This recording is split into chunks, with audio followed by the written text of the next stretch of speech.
off the BLERD official podcast. You know me. I am Karan Ashley. I am here. We are so excited to see all of you today. Hilton George, how you doing? Hilton, Oh you acting man, up it's been so already, honey. long. I feel like it's been so long since I seen y'all. It's like, You it's been what, know? 3 months? It's been three Oh, months. I lost track of my days. How y'all I doing? know. It's always a long week when we don't see each other. I've always got Yeah. so many things to talk to you guys about, and I'm so glad you're here, Hilton, Mr. BLERD Con. That is coming up in May. I mean July. What am I saying? July. May. We're gonna see each other in May, but We gonna July see. BLERD Con. We gonna Yes. wreck Atlanta in May. They got Oh yes. security. Oh yeah. We got plans to make. Plans to make. We will all be at MomoCon in May. So you guys, Yay! if you're in the Atlanta area. Oh my gosh. And the girl with the hibiscus water, she wants to act like it's water. We know it's MD With my 2020. charm. We know she's getting drunk because No, she can't deal with not us today. sober. Mhm. I just Sleeping woke Beauty up. herself, Sleeping Beauty herself just woke up, was like, is it Tuesday? Oh my God. Christi Renee, how are you doing? I am awake. I'm awake now Yes, because I showed up and y'all was talking bad about me. So we are. I'm on my toes at this point. Yes. Just gonna try to, nod really strongly. Yeah. Nod. Yeah. You to be like, You got to yeah. contribute. We about to jump into some of your stuff. We got Right. your show this time. Oh, That's right. Yes. I'm so okay. You got to So, excited. guide the tour. yes, we need a moment of silence because, okay, first of all, Christi Renee, her favorite shows are Handmaid's Tale and Station 11, which both shows are like gloom and doom, gloom and doom. Woo! Girl, if we didn't already get out of a pandemic, you done put me back in a pandemic. It was a beautiful show. Station 11 was the Yes. assignment. We had a few assignments, but this was the one that I spent the week watching. Actually still have 2 episodes to watch, but it pulled me in. It took a minute. I'm not gonna lie. I was like episode 1. I was like, what is Christi got us watching? And then episode 2, episode 3, it just took off. And man, really good acting, really good plot. I'm gonna let you set this up. So for those out there who have never watched the show, give them a brief synopsis of what Station 11 is about. Keep it brief because we'll dive in deep and we'll pull back the layers. Let them know what the show, if they haven't watched it yet, let them know what they're in for. Okay. So real quickly, it's present day. It takes Mhm. place in, I would say, roughly 2016, 2017, something like that. And I could be wrong on that, but it's somewhere in that era. And a flu pandemic breaks out. But it's a matter of hours before you keel over and die. People don't turn into Man. zombies or anything like that, but it ravages the world. It's everywhere. And so there's a lot of moving pieces in this story, a Mhm. lot of intertwined lives and backstories.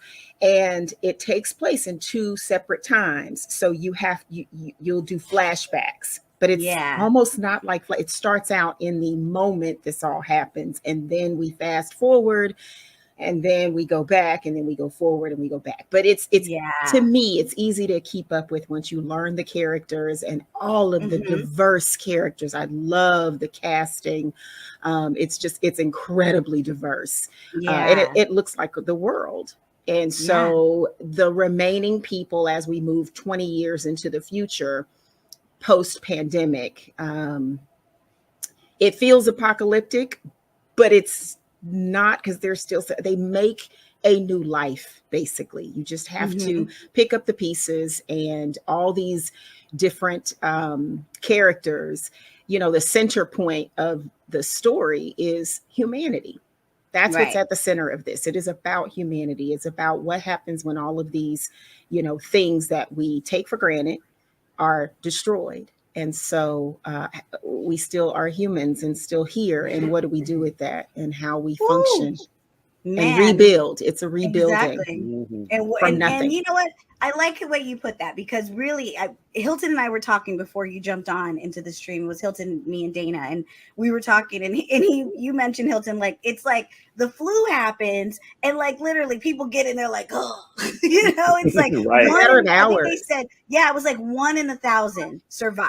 Right. So, you know, they have this, that at one point there was like a newscast and they're sitting there listening to it, and it says, you know, Chicago is not what it used to be. Now there's only 2.5 million people who are dead. So it's like, it just hit. And but that's not really the big event. Like, that is just like what sets off this chain reaction. And again, what I loved was what you said about humanity. It shows what people do in a crisis. And it was authentic. You know, you have people who handle it well, people who go into survival mode, people who just turn into monsters because, you know, the fate of their life, you know, they're staring at their fate. And there's one of the main characters is Kirsten, who is a little girl when we first meet her, and she's a little actress, and she's in a play. Yeah, she's 8 years old. And in her, the way that it opens is she's in a play and she witnesses like her mentor, Arthur, who is like her acting coach and all this stuff. And he dies of a heart attack, and it on stage in front of her, in front of a bunch of people. And it kind of just sends off this chain reaction.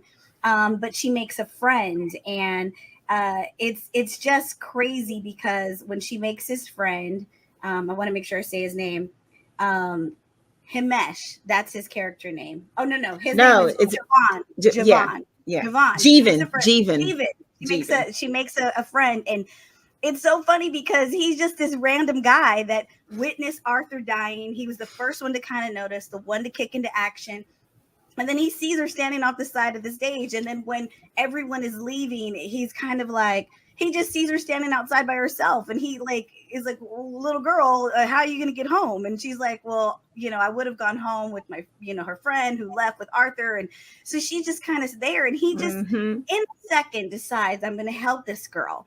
But little did he know, you know, while he's trying to take her home, he gets this call from his sister, who is like a nurse or a doc. She's at the hospital, and she goes, barricade yourself in, go home to our brother and barricade yourself, because people are dying at record numbers. And he's like, he has this kid, and he's just like, okay, let's get supplies. They get supplies. And then I remember there's a part in the show where he tells his brother, we have a child now. Hold on. We got to stop for a second, because I got to talk about the brother. I have told y'all this before. Like, I am obsessed with Frank. To me, he's such a developing character in this story. And he is, okay. So Himesh Patel plays Jeevan, and Niban Rizwan, I hope I'm saying his name right, plays. Girl, you said it better than I would have. Yes. Let me tell y'all, amazing. I'm gonna tell y'all the breakout moment in this, and he's been in other stuff, like they pretty much all have, but you don't realize it until after you see this thing that you fall in love with, right? And then you're like, you see 12 other things that these people were in. You're like, oh my God, that's from Station 11. Anyway, so Frank's character is a recluse.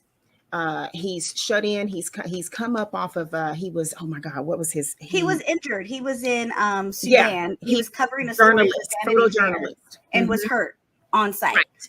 And so now he walks with a cane and a limp, and his hip injury. Well, he's also developed kind of a drug addiction because of that pain, dealing with that. So anyway, that's kind of one of the backstories, underlying issues between the siblings. So we never see the sister. We never really. We see her the first episode real quickly in the hospital. The first episode, and she's just standing there in the midst of all the madness. I mean, it's like breaking crazy. Down. Like whatever we saw when coronavirus hit New York and hit China, it's like times 100. Times 100, yes. Yeah. It's just chaos everywhere. And then that's all we see of her. So then this developing story between the two brothers, and just their upbringing and whatnot, that all comes down. But let me tell y'all the number one scene is, and I didn't know this We're about him giving until spoiler alert. So I know, right? Yeah, well, that's our show. Yeah. That's our You whole know to show check is out It's been now. out for months. It's been out It's for been out months. for we months. really, So we yeah, really we're should not have a spoiling tagline anything. to the BOP is the spoiler show. Like, just don't be trying to watch us and we hide the facts. We're gonna bring it all We out. gotta talk. We gotta dive deep into this stuff. We're gonna So dive deep. Nibon Rizwan, the actor who plays Frank, is actually yes. Dana just sent us a hashtag. That's it. Hashtag spoiler alert team. Yes, I love it. Yes. That's so it. So he's an actual rapper. Also, he's model, he's rapper in real life. He's like 23 years old. He's just this kid that is just from, I forget where he's from. Oh my God, he's British. But he's just dope person. He's awesome. Dope artist. Anyway, he goes into this. His character is so far removed from their reality, now who he's stuck with, his brother who they hadn't gotten along really, and then his and this little girl, Kirsten, they just met. They walk in, they come in with these 5,000 grocery baskets because he goes and buys the entire store up. Hi, little white girl. Right, hi, little white girl. That's the greeting. It's hysterical. But when he gets this recording, because then they have to go scavenging. You see months and months go by. And so when he gets that recording, and then he bursts into A Tribe Called Quest. And he does this he calls a meeting. It's like their family meeting at the table. Yeah. Like, I've got something, I've discovered something. And he's just this awkward, odd duck. Yeah. And I've got to show you this.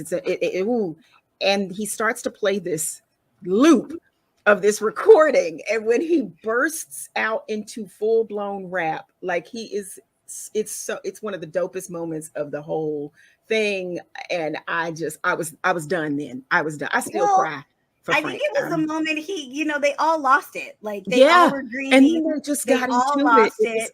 And he needed a reprieve. I don't know if he was losing it more or if it was just, I've got to do something because what is happening? It's one of those situations where when it's a messed up situation and you make a joke and you don't know which way the joke is going to go, if people are going to laugh or people are going to be mad at you, but he just took it and ran with it, and eventually they came with him. So it was you couldn't resist. Yeah. You couldn't resist. That's the thing about this show. It's a character show. It's character driven. Totally. Yep. Everything that we've talked about as far as pandemics and people dying and planes crashing, the decay of Western society, even the timeline, all of that is a backdrop to the individual development and evolution, some from good to bad, some from, mediocre to great, but they're all taking their own journey. Yeah. That's just the backdrop. I mean, I said, the pandemic, the flu that kills all the people is really, it just kind of, it starts the show. Right. And it's taken completely for granted. There is no drama of, we're going to find a cure and the CDC, none of that. It's all right. Everybody's gone and they're sequestered in this 47th floor apartment in Chicago, going into winter. Right? And which is very lucky because no one's going to walk up, at least we thought. Most people aren't going to walk up 47 flights. When the power goes out and all that. And he bought 17 grocery carts worth of groceries and managed to walk it up to his apartment, which I don't know how he did, but it's a really smart move that he did it. Yeah. And it's this character-driven story, and you get invested in the characters, and it's like a journey. It's like a modern-day Canterbury Tales. Like everybody's everyone's kind of got their own little journey, and we might see them in a little vignette. We might not even think they're important. And then 5 episodes in, they come back and they're like, that's that guy that was in the room when they were talking about this thing. And I didn't even think because he's 20 years older. Yeah. And that's how he knows these people, but doesn't know it because, circumstance. And you get caught up in who these characters are. You almost forget about the fact that there was a flu and everything like that. But you're just watching their journey. You're hoping they reconnect. You get so invested in their survival and their success.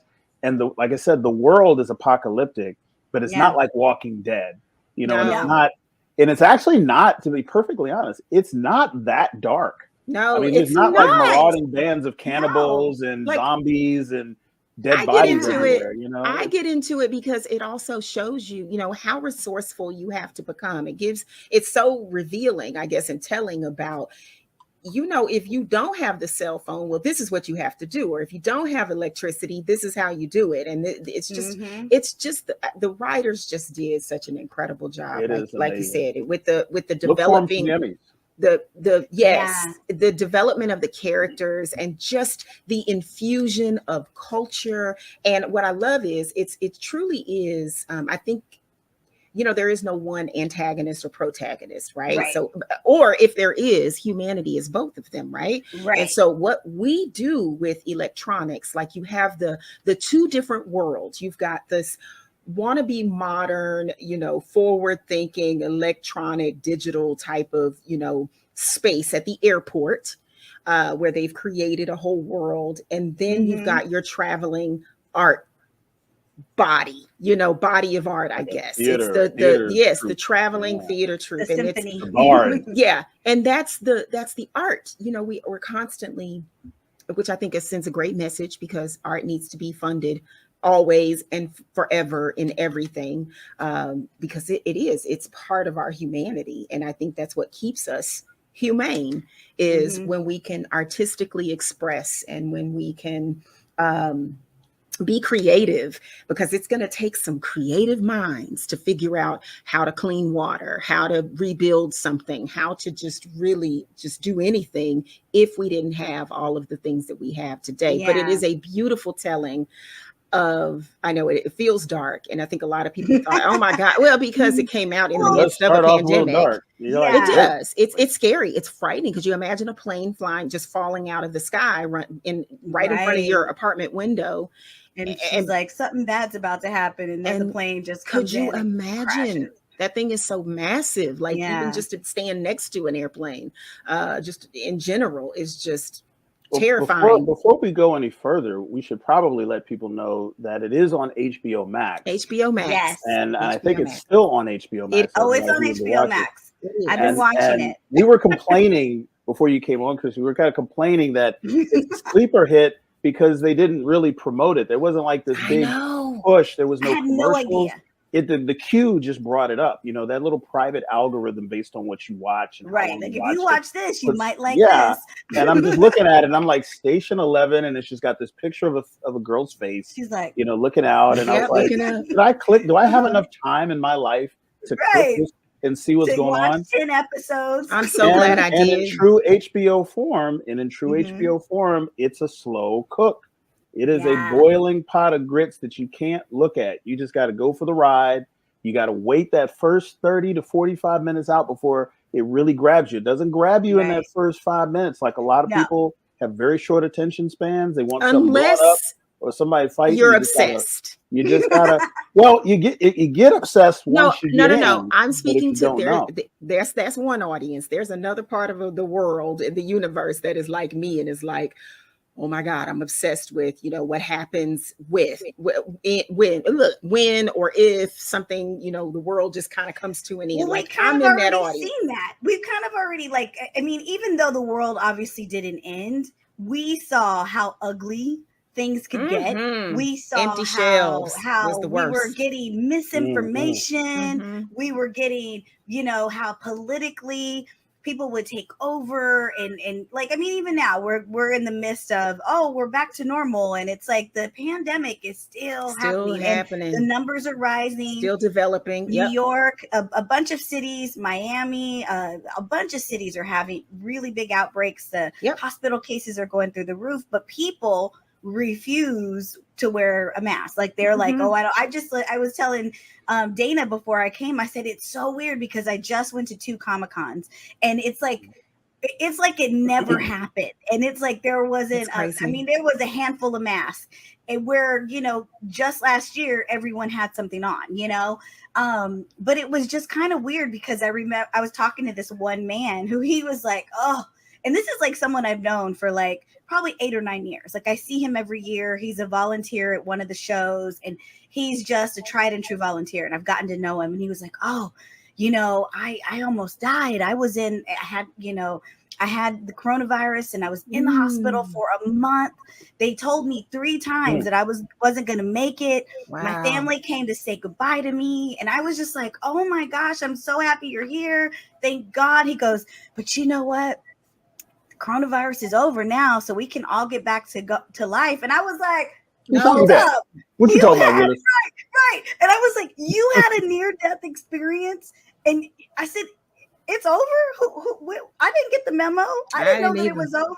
Yes. And he just was like, well, I caught it, and I've got these antibodies. And I go, Lord. But it just like, this show made me think of that moment, because it just shows how uninformed people are, or people will believe what they want to believe. Like, it's a matter of wanting to believe that things are okay. And one of the scenes in there, there's a group of people, and you later get to realize who this people is. And there's this little boy named Tyler and his mom, and we find out, the mom was married to Arthur, and Tyler is his son. Like, we later figure out who this is, and needless to say, they're in this airport, and they get the news, and there's a plane on the runway where they won't let people out of that plane, because they're like, if they come out, they'll get the rest of us sick. And so they're like, no, don't let them in. And so it's kind of one of those things where the airport and the people who are stuck in this small town have decided to create a city, and they're ready. If you break the rules, they've got their own system of government. How quickly we will create some rules and regulations just Find to a leader. save ourselves. Yeah.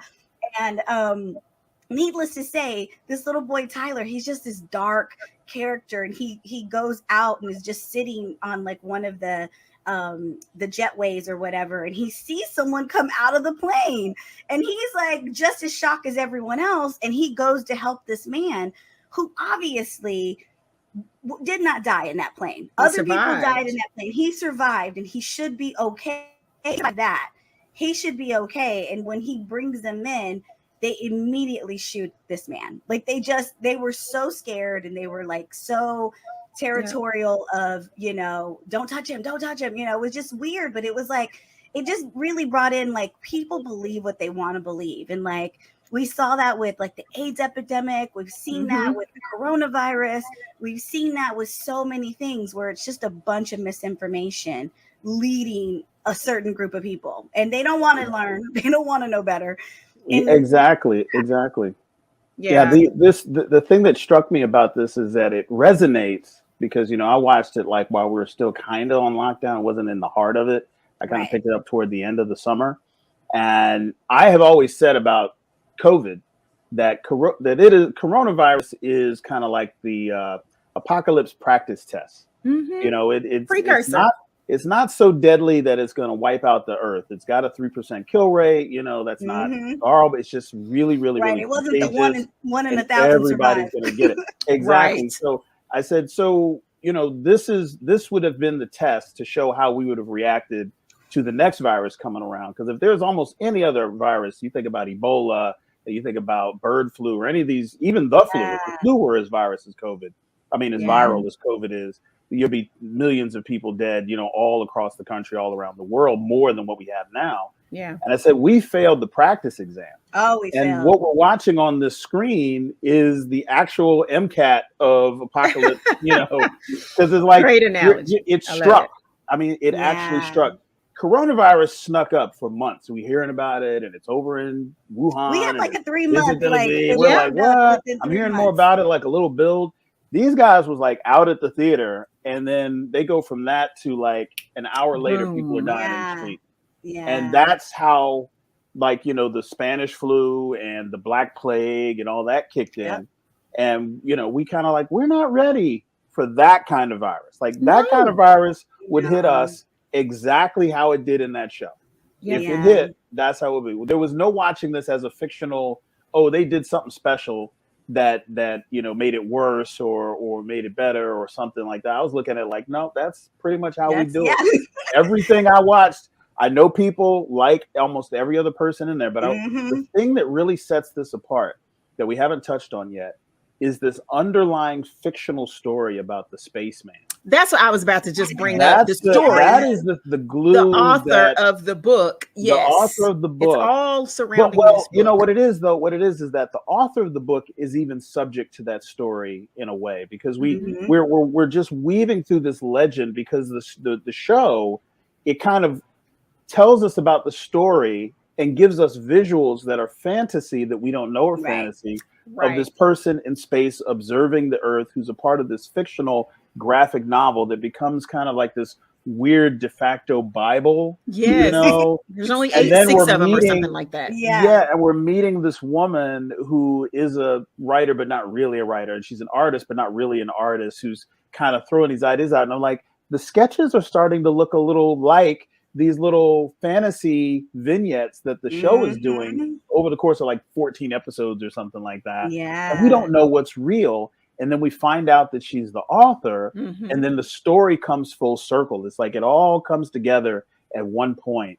And the reality that is built around the world that's the post-apocalypse is actually hinged to a large degree on this fantasy book. You know, just imagine if somebody like this, the last surviving book that everybody was reading 20 years after the apocalypse was Lord of the Rings. You know, and then you watch what happens. Everyone's walking around like hobbits and elves, and you know, it's like you believe what you want to believe in. You believe what you want to believe, you and people hold bought on to into whatever. And I'm just like, that is such effective storytelling. That you got all these moving parts, and you got this story and this plot line that is moving really quick. Because just like Christi said, it's 20 years in the past, it's 20 years in the future. It's 20 years in the past, it's 20, and you almost don't know which is which until like they step outside, or you see if they got dirty clothes or something like that. And you just get totally caught up, and you get so invested in these characters. And look, I shed a few thug tears. I'm not afraid to say it, because I was just like, please. I mean, let's not give everything away. I know in that last episode, I was like, please turn your head slightly to the right and see this girl. I was like, just don't let this man walk away without seeing this woman. Oh my God! Like I had to press pause and go. Let me just prepare myself. If they don't do, seen if it, they I'm don't, so excited. No, I'm telling you. But don't spoil. No, dude, you are not spoiling for me because I'm 8 episodes. No, I'm 8 episodes. So look at me. This is me walking on eggshells. No. Do not. No, look. I would have said, guys, let's postpone it a week. But I'm 8 episodes in, so I'm gonna watch it. You're committed. You're committed. Right? Yeah, I'm gonna see this play out because I'm just like, okay, what's gonna happen to her? Okay, what happened to him? Okay, where did this person go? Yeah, I'm just like, that's definitely the spoil there. Yeah, that is the only thing you can really know. I don't know who you said. This guy, this woman. I have no idea. That's why I have no idea. Threw it out there. I knew to step on that egg real lightly. No, but you aren't spoiling for me. I was just about to get it all in too. Yeah, no, but this is the thing. I think what I love, like you said, another thing that I really love was the soundtrack, because it's like it almost has like horror. It almost has like a horror feel at times, and I was like, is something gonna be scary? Like, is there really a zombie? And then there's nothing, but it's just, it puts you in this place, this anxious place, this dark place. And then you have some humor that comes out of nowhere. Like you said, when the brother started rapping, you're like, well, I needed that. But you don't even think about it as part of the soundtrack because it's woven so deftly into the script. You forget that, like, magical. Oh, wait, like this is a produced song being played in real time when we know Funkmaster Flex isn't right off screen queuing it in. They're just so into the spirit. This is probably how they feel and what they hear. And we're allowed into that little vignette, and we share the emotion, even though we know it's not 100% real. It's a dope rap, it's a dope beat, and it's a Tribe Called Quest. So if you know them, you know the song. Yeah, you know the song. Like you know, and you're like, where the hell did this come from? Like, it's the best. It's in the middle of nowhere, like, he just like heard someone talking, and he like heard the loop, and he was like, that sounds like something. That sounds like, and he made it what he was hearing, what was in his spirit. But let me tell you, Karen, you're gonna be floored when you get to the I'm end. finishing it today. Like, I'm literally invested. So you are aware that a part of the Traveling Symphony, we have the beautiful Deborah Cox. Yes, I noticed her immediately, and I was like, "That's Deborah Cox, baby." When I tell you, when I tell you they utilize her, they utilize her in the last episode. You're gonna love it, like the weeping. So that one scene that Hilton was just talking about, like. Oh, it's just oh my gosh, my hair just you got chills. I know, but see, that's the thing. It's almost like all of you who watch it, it's a sleeper. Like it's a slow drip, and then the next thing you know, you're completely invested, and then it just keeps getting deeper and deeper, and you're like, why am I like? And I then told my you're husband, I all was going to like, turn into Christy. You're going to start calling people. And You're going to call your relatives. you're gonna start. No. You're gonna start. "We saved up You're some gonna money for start you, Chris." googling. You're gonna start googling the writers and directors and tweeting them to Oh, keep going, because guys, it's a limited series. the best thing about this show, if you're watching it on HBO Max, when the credits come on, let them play. Don't skip to the Yes. next episode, because the writers and producers give you a recap of each episode. And I love those recaps, because they explain stuff that you don't always get everything when you're getting a story, you know, especially a story that's so intricately detailed and laid out like this story. So you kind of want to get those recaps, because they give you these nuggets, and you're like, okay, now I got to go back and watch the episode again, because I totally interpreted that a different way, and I need to see it. So those recaps are the best. Yes. They are. You'll start point, stalking this is something I've said about other shows and other movies that we've reviewed and talked about. I really enjoy movies that take a chance on the audience. You know, it's not like a Michael Bay movie with Transformers and robots and explosions and half-naked girls screaming, just grab your attention, grab your attention, grab your attention. They're like, no, we're going to tell an intricate story. Yes. We're going to do some really deft, intricate plot development. We're going to do this artfully. We're going to do this methodically, and we're going to draw you in. And like I said, once you get to that point where, you know, you're invested in the music, like I was listening to the music, trying to think about what instruments were being played, and I couldn't pick anything out. I was like, is that a kazoo? Is that a hooter? They is that say a recorder? symphony. And I love that they called themselves a traveling symphony, because the music is very symphonic. Like it's like you said, they're using all kinds of instruments. And it's like, they're putting rocks in jars, or you know, rubber bands across 10 plates. It sounds you gotta make stuff. Emmett Otter's Jug Band Christmas in places where you're like, is that a rubber band being snapped in the background? But isn't it like, perfect I mean, it really, for a post-apocalyptic situation where there probably weren't instruments? So they were like, we have to make sure the music sounds like you're in this world. It's not John Williams, y'all. They left no stone unturned as far as creating the world and the sound and the look, and you know, if nothing else, see where Kristen is a G. Kirsten is a G. Yeah, Kirsten is. G. She is. She's a good little actress, and she's a killer. And the woman is. Yeah, and for a post-apocalyptic movie or show or series, I often get disengaged when I see people especially like shows like The Walking Dead, which is a whole other thing. When people make dumb decisions in horror movie scenarios, that's where I disengage. I can't go along in the ride with you if you're gonna. What's that noise? And down that dark alley. Well, let's go check it out. Every person here, even when they make bad decisions, I understand why they made it. Right. Like I'm like, okay, you got killed because you saw a child and you didn't see a threat, and therefore the child was used to kill you by someone else because you were a human being. Right. And I don't know that I would have looked at a child and said, oh, there's a threat there, I'm not going to save that child. Like, who would have even thought that things could go that route? So I understand. So people are not getting into bad situations or getting out of good situations because they're not making these choices that are just manufactured to move a horror plot or apocalyptic plot forward. These are people who are reflecting of you and me. And it's like, I understand that reaction. It may look crazy in the moment, but I know that character. I know what she's been through.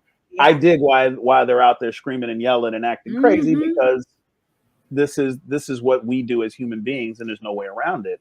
And that's why you stay engaged. Yeah. And they did such a good job, because they didn't paint everybody as like it's extremes of every kind of reaction you would have if you were put in this situation. So like you said, you've got this whole like group of kids that bond together and become this whole little like family, because they obviously need to survive. They obviously are dealing with the trauma that, you know, they were born into this world. They ask like funny questions. They go, oh, was the internet real? Because, you know, this is obviously like the world took a cataclysmic cataclysmic change, and everything we know and we're comfortable with is just a myth to them. So they're like, what was it really like, you know? And so I love that, because like some characters are good, some characters are bad, and but when you really get to know them, they almost give you a glimpse into all of these different characters, and you realize even the ones that you think are bad, you realize why they're that way, because they are dealing with the trauma of the world ending, pretty much. You care about them too. Even in all the big bad scary people are interesting and sympathetic. Like, wow, like, wait a minute, I'm waiting to be afraid of you, I'm waiting to root against you, but there's like everyone's got this glimmer of humanity that is eminent, that is unmistakable, and that's why you're invested. By the time you get in, like, you know, Karen's on episode 8 right now. You know, you're sitting here keeping track of like 16 people. You're like, oh, security guard has value at the airport because he just so happens to have training in engineering and therefore is useful making solar panels. And you know, and now he's in this relationship with this person and they're in love, and you're like, oh, okay, everybody, there's no throwaway characters here. There's no throwaway characters. You know. And then really hard thing to do too, and she's really good too. You probably haven't got, if you haven't gotten to this part, but I love that they foreshadow, you know, again, how life goes on and new life comes into play. And so when we see Jeevan, again, when I talk about the ideal, I've been waiting for Jeevan, like, story, I'm like, what happened to him? Listen, the ideal character development is he's it. He is it. He is the poster boy of, you know, character development and how he transforms. Really? And when this thing gets to the makeshift like birthing center, and there has to be new life. Like you can't just, you know, go on. And it's 20 years later. So clearly, and there's little kids. So clearly, like you were just talking about, having kids. And somebody's having some babies. But I wanted to say though, just before we get off of it, Jeevan, as you were saying, Christy, remember in the first episode, he rushed the stage when the guy had the heart attack, and had no training. So he just stood over him like he was trying to help. He wanted to help, but that wasn't his background, because people were like, "Are you a doctor? Are you?" He's like, "No, I don't know how to do compressions or any of that stuff." But he knew how to recognize the sign. He was like, he knew how to care. He's having a heart attack. Right, exactly. He knew how to care, and that ended up being his superpower. That's what saves our lives. Saves a lot of lives, including his own. When you think about all those people who were outside that theater, episode 1, and little Kirsten is standing there, no one even thinks to go, "Hey, little girl, are you okay? Where's your parents?" And he's the only one who goes, and he goes, and then when he realizes like her parents are, like, he knew like her parents were gone, you know, and that scene threw me. Oh, it was terrible. Just the way they did it, it was really good. But when he knows even before that, because she's texting them and she's not hearing from them. They went to the house, they knocked on the door, nobody's answering. So he already is like, oh my God, the world is ending around us. But he instantly goes, "We have a kid now. Like, she's ours." Like, period. The parental, that caring. It's what it is. It's what it is. That caring kicked in. Yeah. Well, I would say this just to kind of wrap it and say, because, and listen, I'm sorry to do this to you, but we're going to have to do a 20-minute recap when you're done. We totally can. I'll be done tonight. Like, but if I didn't have 2 Comic-Cons like back to back and like traveling and auditions and like, I've been like every day I'm like, okay, what do I do next? Okay, what do I do? I would say this. The writers, again, Hilton, you hit it, the point right there. The writers took they trusted the reality of humanity. And that's what we need so much of. I appreciate that. I mean, a good action flick is great, but again, I'm obsessed with what happens if, like, I'm serious. Like, I'm going to write that. We know you are. We are saving trying to be prepared. We feel like you need I'm gonna save y'all's lives. You need like just a whole day of, you know what? Okay, of I was when it hits, I was like, this girl bringing the deep dark show. Like, y'all gonna that's your fault, Chris, because you put out 2 really dark, what do they call it? not apocalyptic shows, but like dystopian future dystopian shows back to back. And we're like, do we need to do an intervention on one of these episodes? Just kind of like bring somebody in, like this means, you know what? We'd like to cue in someone who cares about you. Okay, I know I got some fans out there. I know I got some fans. So I don't have as many as they do. I love it. I don't have as many as they do. But I'm gonna talk to my people, my folk. Listen, we are your people. Y'all think I need therapy? Let me tell y'all, I'm gonna be the one to save lives. Well, we all do need. We gotta know. Yeah, we all need therapy, right? Yeah. But I'm saying, I really look at these. Somebody's awake and somebody's paying attention, and that's what I love. And I love to see it again artistically expressed, because art imitates life, imitates art. Oh man, it's a fact. It's a fact. There are many times you're watching this show and you go, okay, I think that's really happening in our I know. world. Look out the window. Like, I need to look out the window real quick and make sure I'm in this reality versus that one. But again, I just think there is so beautifully done. I love a well-written script that's so realistic. It's like I can actually have a conversation while they're conversing. I too am in the conversation. I'm with you 100%, beautiful. Christi, I'm with you 100%. The writers and the producers and even HBO deserve laudits for putting this out, because I imagine this is not a normal script. This is not a normal show. It took a lot of investment and everything.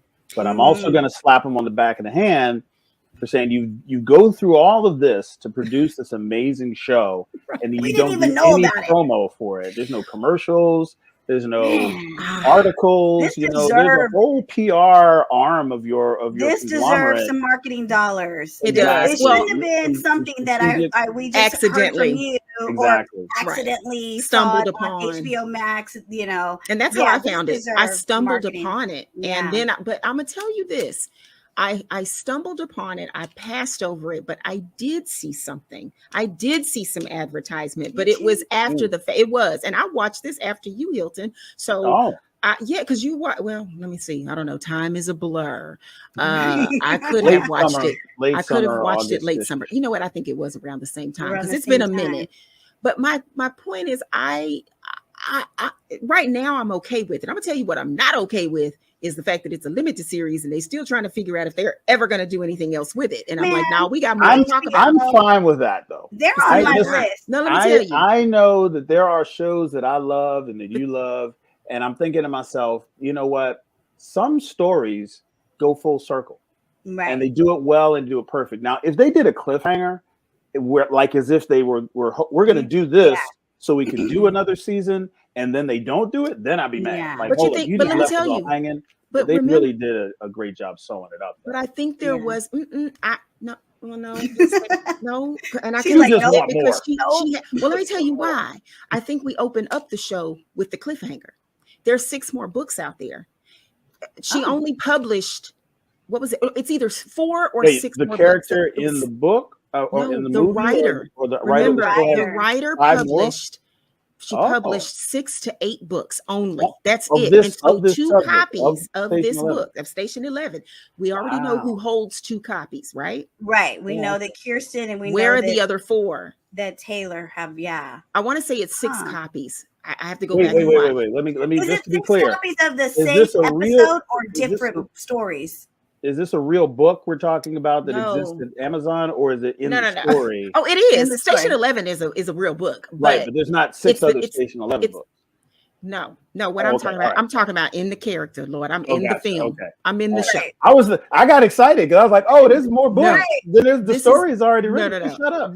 This is Miranda Carroll is the character. Miranda, yes. Miranda. And wonderful actress. Right. Okay, go ahead. She writes this one book. It takes her years. She's totally attached to it. I never wanted anybody to see it. Like, she was very protective. I got 2 kids that act just like that, and I'm trying to say, you need to sell some of this because we need to make you a little coin. But they're, she's very attached to it. She only prints like 6 copies. We know who has 2, the 2 kids, Tyler and Kirsten.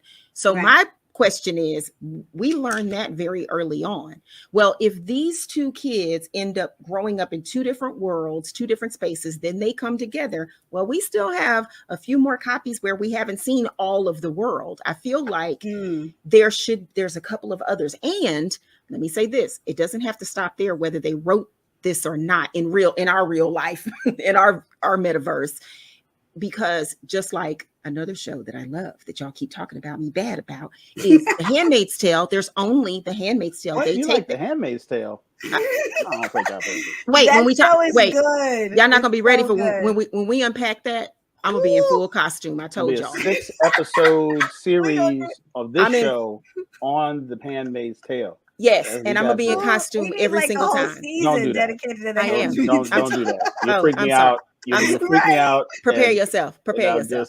Be Prepare ready yourself. to Look, be I'm gonna freaked have out. my camera off. It's gonna be like an H that Prepare pulsates when I talk, because I'm sitting on my phone talking like this in the corner.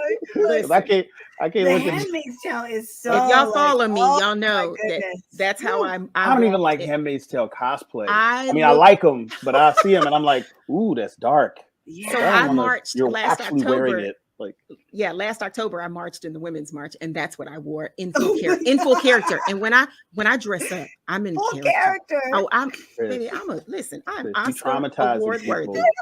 You're over here traumatizing people out here in this world. They That's love not it. what you're here for. And You're she here to lives heal. in Texas, No. where it's like the Handmaid's No. Tale is slowly unraveling in Texas with them. You said I'm here to heal. You're here to heal. Hilton, You're just the first freaking thing people out. that just made me think of place, Christy. Did y'all watch SNL this weekend? And when our guy, oh my God, Carmichael, when he started talking about in his opening, he was like, Lorne Michaels comes to him and says, "We need you to heal," and he's like, I just came out gay 48 hours ago. Like, how am I supposed to heal the world? And the end of his opening on SNL was, I have one message for one person out there. And he turns to like camera B and he starts talking to Barack Obama. I have a message for you. You need to heal the world. Right. But it's like, he's like, that's the person you tell to heal. So Hilton, baby, I'm not here to heal the world. That is not what I'm here to do. He's got the tools to do that. Shock value. Exactly. That's not my calling. I'm here for, that's not my calling. I'm a shock factor. I bring the shock. You want to do the Howard Stern stuff here in the world. Yeah, no, I don't know about that. But here's the thing. Yeah, we can keep going with this. Like Station 11 can keep growing because again, I don't think so. I think if they get it wrong, like I said, it's so developing. It's like Game of Thrones. We watched Game of Thrones season 1 and we were like, oh, this was really kind of dope what they're going to do with the story. And then someone said, there's 4 of the books out there. We're like, what? And so they had it for us already written. They just had to put it on screen. But when they ran out of that book, when they ran out of that book, that's a whole other show. I'm trying to get all but for this, I think the problem is that you have a really, really good show that sewed up so many of the points that we were tied into, that if they force us back into that world without an equally compelling, if not more compelling story, you end up with one of those sequels that's like half as good and then another one that's half as good, and it's just these diminishing returns. And it's like the Seinfeld thing. Seinfeld signed off at the top of its game because Jerry felt like we've kind of said everything we're going to say, we've done everything we're going to do. So as much as I would watch it, I would be more concerned that like at some point this thing is going to make a left turn. Because I don't think so. I'm gonna tell you why. Because The Handmaid's Tale didn't, and The Handmaid's Tale book, the book in the 80s, it ends. Margaret Atwood brought that book to a close, but yet when she joined the staff for writing on the actual show, they have drawn that shit out. Like, well, see, that's the difference. They didn't do this with Station 11. They actually wrapped it up. Now, if they had gone in and said, hey, like, you know what, we're going to write it so that we have the option for another season or whatever, we could have probably felt it, and then we'd probably see it in the news too. But I don't know that they've done that. We didn't even see the first one in the news. See, it's the same reason why they don't have another Lovecraft Country coming out. And I keep explaining this to Black people. I know y'all had a great time. I know it was awesome. That's the book. The book's done. Like the book's done. The stories come full circle, and anything else would just be Tales from the Hood or Tales from the Crypt, or they would just be throwing fan service onto the screen, and you wouldn't like it. It was and so I'm not mad that one of my favorite shows of the last 5 years, Lovecraft Country, isn't coming back, because I'm like, you know what? They told their story. It's as good as it could have possibly been, and there's no open-ended strings that they could just. Well, they left it open though. I felt at the end of Lovecraft, like they left it was it open a little open. Yeah. Aisha had a whole season 2 ready. And HBO just didn't go there. See, that's the thing. So well, I think the reason for that, other than what I was just saying, is that the cast is just blown up so much. Oh yeah, trying to pull them all back together, like Jonathan Majors. I mean, you can't book Jonathan Majors for nothing. The Rapture is gonna have to call his agent before they pull him to heaven. He's that busy. In the Creed 3 streets. Yeah, he already doing Creed 3. See now, we're not doing that. Well, he's doing Marvel. He's doing Creed 3. Y'all already. Look, as the man on this show, I gotta keep that part of the show on the rails. People going, because those pictures came out, and it's just the biggest thirst trap I've ever seen. I'm like, all these comments, ain't no plot, no storyline, no leak, just pictures of John Majors at 2% body fat, and there's a whole 10,000 comments. I already bought my tickets. I already bought the pre-sale tickets. That's what they knew what they was doing. She buying tickets to the theater that she think is gonna be in, just so she can get in the door. Yeah, I just you know, one of them people that skip around like, oh, these not my seats, my bad. Let me move over. Oh, this not my seat, my bad. I already bought pre-sale tickets that aren't even pre-sold, that aren't even available yet. Oh my gosh. Oh my gosh, guys. Yeah. So if you have not seen Station 11, go watch it, because it's so good. It's on HBO Max. It's thought-provoking. It's timely for what's going on in the world. Yeah. It's just like really good characters. If you like a character-driven show, this is the show for you. And like they said, the story and the plot, and it's like the person you see in episode 2 and you just thought that was someone passing through, they become so important in episode 8 or 9, and you're just like, what just happened? But it really is just telling of like what we would do if the world was really ending, and it gives you the good, the bad, the ugly. And so if you're into that, I'm into it. Watch it. It's very, very good. It's very good, but it is a slow drip. So it's one of those, give it time to pull you in. Definitely give it time. We got some other stuff to talk about today, but Station 11 deserved a whole hour. It did. And we're gonna go back. We're gonna circle back around when you actually finish it, because I can't wait to get your reaction to we was gonna talk about Moon Knight, but we got so caught up in this. Well, y'all know I ain't watching. I know. Well, you know what, Moon Knight, we just got the first episode, so we just got a glimpse of where this series is going. And quickly, Hilton, are you intrigued? Were you impressed with Moon Knight? Yes, and I think, and when Christy gets around to seeing episode 1, I think you're gonna like it too. What's it on? Remind me. It's on Disney Plus. Okay. And I'll tell you the really cool thing about how they're telling the story. It's kind of like Chris Nolan with Memento. We are fully in the mindset of the main character, who has multiple personalities, right? And so the character we're introduced to is one of his personalities named Steve, and Steve is not aware that he has other personalities. He's like this really kind of nerdy, he's a store clerk. He's a store clerk. He works at the museum, a London museum of Egyptian history or something like that. And he just finds himself in the middle of this intrigue, and he has what are known as like night terrors or night walking, sleepwalking. So he has to, tie himself to bed, tether himself to a post. He's got sand. Around the bed, so you can see if he's got footprints, if he was sleepwalking. And this is a real disorder. Yeah, it's a real disorder, and so it's being treated with that kind of respect. And if you're not familiar, this is the funny thing. If you're not familiar with Moon Knight, you're probably going to get more out of this first episode because you're not like, oh, he's got all these different personalities. You don't really know. Yeah. And what happens is that he just blacks out. And then he wakes up in the middle of these crazy situations. Like, he'll black out again, and he'll wake up and he's surrounded by a bunch of bloodied, knocked out people who were trying to assault him. He's got blood, so he doesn't know what's going on.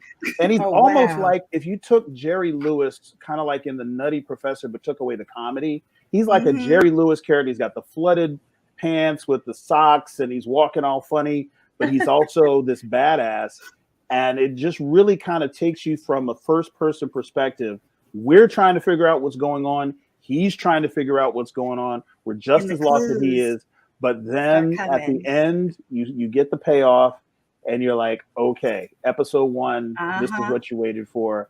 And it's really, really well done. Yeah. And Oscar Isaac is actually one of the producers, I just found out, of the series.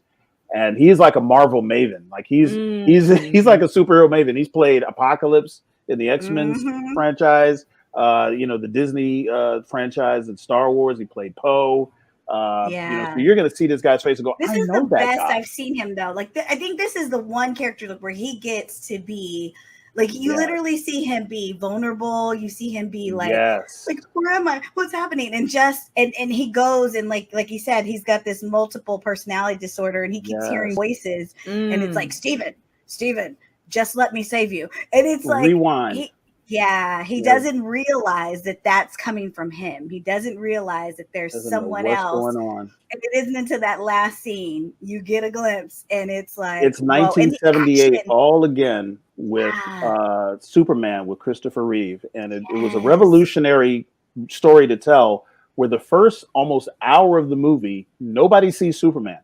And that was really a studio contention. People were like, wait a minute, he's not going to start flying from the second minute. Like, no, we're going to tell the story of Krypton. Then we're going to tell the story of Clark Kent in Smallville. And then we're going to, build up. Okay. So it builds up the same way. So we're not really seeing Moon Knight in this episode. So bad stuff is happening. And there's some really great actors that you're going to recognize in this. I don't have his name.